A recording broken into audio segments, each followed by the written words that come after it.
If your paycheck's holding you back from pursuing a dream of a happier life, we've got someone who can help. Stay tuned.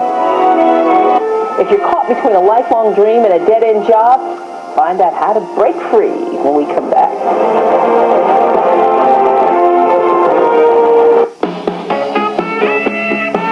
With the current economic climate, Americans are feeling the pinch in their pocketbooks these days. And with the possibility of a recession, many feel they're forced to continue working a dead-end job.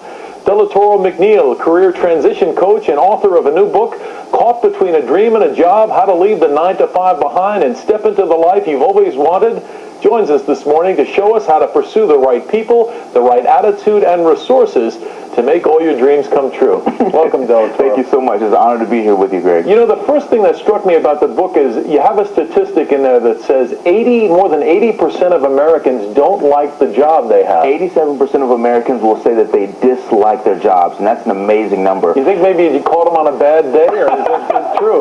Well, I mean, as high as 33% of folks will say that they actually hate their work. And I believe that most people have cashed in personal fulfillment for professional gain when they don't have to. They think more about the money than about what they like to do? Society conditions us to chase money, to be a materialistic society, so people are going from job to job, occupation to occupation, chasing money rather than chasing meaning and chasing their life's purpose. So how do you get out of that? I mean, if you have a mortgage and a car and kids in school, how do you get out of that kind of box you're in? What's amazing is everybody has that. We have to first start with a mindset. Everybody's got responsibilities, obligations, finances, kids, family, bills, whatever. So that becomes so what? The real what becomes, how are you going to earn the money that you need to take care of your family? You do not have to do something you dislike for 8 to 10 hours a day just to earn a paycheck. We live in the greatest country in the world where you can actually go out there and do what you love and get paid to do it. You say in the book that you begin with the end. You have to decide what the goal is, what you're aiming for. So many times what I find is that most people occupationally, because we're in a society that conditions us to chase money, we never stop to say, you know what? What are my real gifts, talents, abilities, and skills? What's my purpose? And how can I align that with a career occupation so I can do what I enjoy, the thing that I'm really good at, and make a living at the same time? So the goal is a dream job. Let's run through some of your reminders about a dream job from the book. You say the dream job is not permanent. It's a bridge to your destiny. Exactly. See, everybody's got a job over here to the left, but on the right, they've got a dream. Well, in between those two land masses, you need a dream job. And that's a bridge to transition you from where you are to where you really want to be. But nobody builds a house on a bridge. It transitions you from one place to the next. So you got to understand that that dream job is not permanent, but it's there to get you where you want to go. Then you say, do not assume your dream job will be easy. Even a dream job has elements that you will not enjoy doing. Exactly. Very true. See, everybody sees the glitz and the glamour, Greg. They don't understand the amount of time and energy that people put into something.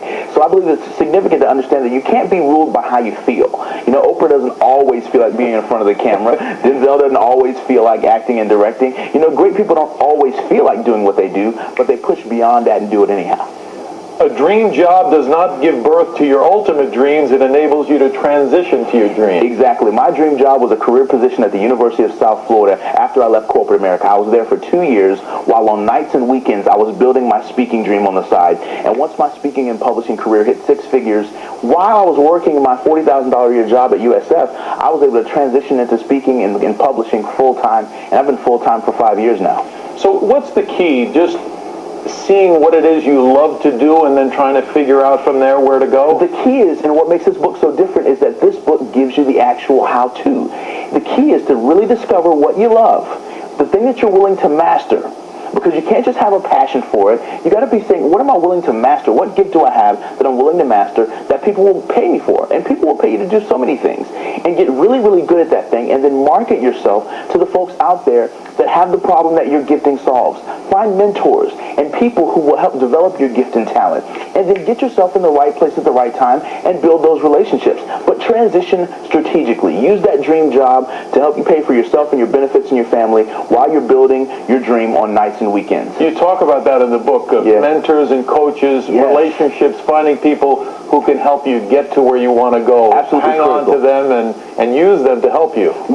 People are just like wheelbarrows. They only go as far as they're pushed. We've got to have positive, influential people around us who are taking us where we want to go. I'd say every person, whatever you want to do, you've got to find somebody out there who's already doing it. It's so key. Is that important when you're starting out to talk to people maybe who have similar interests or success in an area you want to go to? It's absolutely critical, Greg, because we become what we surround ourselves with. If we surround ourselves with people that hate their work, you're just going to produce more of that. But if you surround yourself with people that enjoy what they do, that make a great difference, because the thing is this, if you can do what you love for 8 to 10 hours a day, you come home and you're a better spouse, you're a better parent, you're a better member of society and community. And I believe that's so key. And you don't have to do what you hate to earn a paycheck. You can do what you love. We live in the greatest country in the world. It's 100% possible, but it starts with a mindset change, and that's why you got to get the book. All right. Delatorro McNeil, thank you very much for your time. Great advice for people listening. Tremendous honor.